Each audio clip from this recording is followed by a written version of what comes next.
Hey everybody! All right, so our objective today is to identify 3D or solid shapes, their names. It's going to be new for us for the next couple days. And then when we have that name, we're then going to count any of its flat surfaces. And those flat surfaces are called faces. Okay? So let's talk a little bit about a flat surface. So here's a table, much like the one you have in your kitchen. And this young man is realizing that when you move your hand across the tabletop, what do you notice? Right? Yeah. That it's long and wide and flat. That's what we're counting. We're not counting any of the other things. So if there's something that's rounded, we're not going to call that a face. If there's something that's curved, we're not going to call that a face. We're going to call flat surfaces that are long and wide faces. So this tabletop is one face. So knowing that, let's take a look at some items and decide if they have flat surfaces, and if so, what we could do to maybe count them. Apple. So imagine, and it would be easier if I handed you an apple, I know. But imagine you're holding an apple. Does it have any flat surfaces? You know, you might find a bump or a flat spot on the bottom, but to be honest, even that bump is going to be a curved surface. So I'm going to say it's more like a ball or a sphere. I'm going to say no, this has 0 flat surfaces. How about a picture frame? This one definitely has a flat surface. You can kind of see it, right? The surface is in the shape of a square. Definitely a flat surface. How about a pencil? Has a point on this end. Has a rounded, right? It rolls. Rounded side. But what about the back? I should have zoomed in on the eraser. If you think about that eraser right at the tip of your eraser, sometimes you have, here's a whiteboard marker, see how it's kind of flat at the, yeah, I think there might be one little circle right at the end that's flat. So I'm going to count it. 1, but it's tiny, and it's right at the end. A scarf folded up like this. Well, I see. Touch that with my hands. It's flat. It's laying against a table probably. 1. How about that marble you roll? No, that's just going to roll. Tissue box. Well, hold on to your hat. Here we have 1. Then we have the top. 2. Then we have this side. 3. And those are just the 3 sides you can see. For every one you can see, there's another one hidden behind. So let's see. 1 in the front, 1 in the back. So that's 2. 1 in the front, 1 in the back. That's 2 more. So that's 4 altogether. 1 on the top, 1 on the bottom. 2, 2, and 2.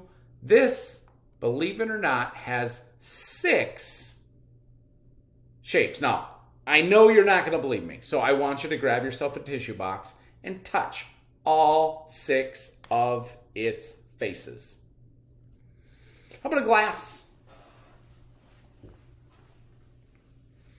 Well, I kind of see a glass as being a cylinder, right? And if this was a true cylinder, it would have a flat top, and a flat bottom and curved sides.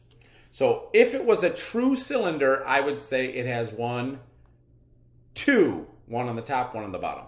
But a glass has a big hole in the top, doesn't it? So if you said 1, I would accept that answer too. It does have 1 though, for sure on the bottom, right? A ruler is for sure going to have a long rectangular face. See it? 1. So some things that are round or curved, you're going to not count those. But a lot of the flat faces we're going to look for today in our house. We're going to look for them on the page, and we're going to count them as best we can. I'll be honest, the best way to see some of these activities is to actually hold the 3D shape in your hand to feel it, right? But I want you to know that cubes and pyramids have flat surfaces, right? You can test them. If something slides, it's flat. If something can kind of be stacked with, it's flat. Yeah. If something rolls, it's not flat. So you can give it a test. If you're not sure if it's a flat surface or not, does it slide?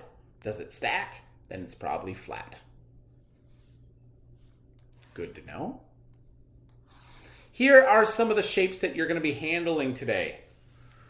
Well, I wish that was the case. I'll name them for you, and then we'll work on them over the next couple days. This first one is called a cube. Yeah, it's like a box. This is also like a box, but it's longer. This one has a super long name, rectangular prism. This is a cone, though it's kind of hard to see it from the picture. It's going to be pointy like this. It's going to have a rounded kind of side to it, like an upside down ice cream cone. If you wanted to call a rectangular prism a box, everyone would kind of know what you were talking about. But if you wanted to sound kind of math fancy, you could say rectangular prism. This is a sphere, or a ball, people might say. Or a sphere, kind of a funny sounding word. This is a cylinder. That's that can that we were just talking about. And a pyramid. Pyramids are going to have flat faces on the sides. Whereas if you look at a cone, you're going to see the rounded sides. Pyramid, cylinder, sphere, not just a circle, because this is more like a ball. It's going to be round and roll, right? Rectangular prism and a cube. I love drawing these 3D shapes. Remember, my friend Purnell was planning to make a video about some of this illustration that he's feeling pretty confident with. So I can't wait to see Purnell's video on how to draw solid figures. Awesome. Let's talk about what you can do for me today. So, first thing you're going to do is you're going to take a look at the object, and if you have something like it in your house, go get it, and then touch it, right? Look for flat surfaces, like this orange has no flat surfaces, but it does have a very rolly, curved surface on the side, so you would say it has one curved surface everywhere. You're going to do the same for the cylinder, for the rectangular prism, for another cylinder. Count the flat and curved surfaces.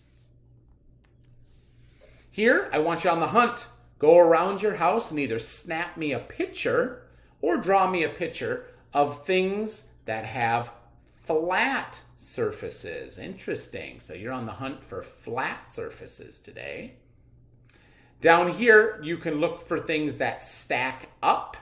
But to be honest, we can focus in on this tomorrow. So we can stop right after number 5 right here. So let's stop at number 5. And instead, I have a couple math games that I'm going to walk you through on the next slides. Thanks, everybody. Good luck with your flat and curved surfaces.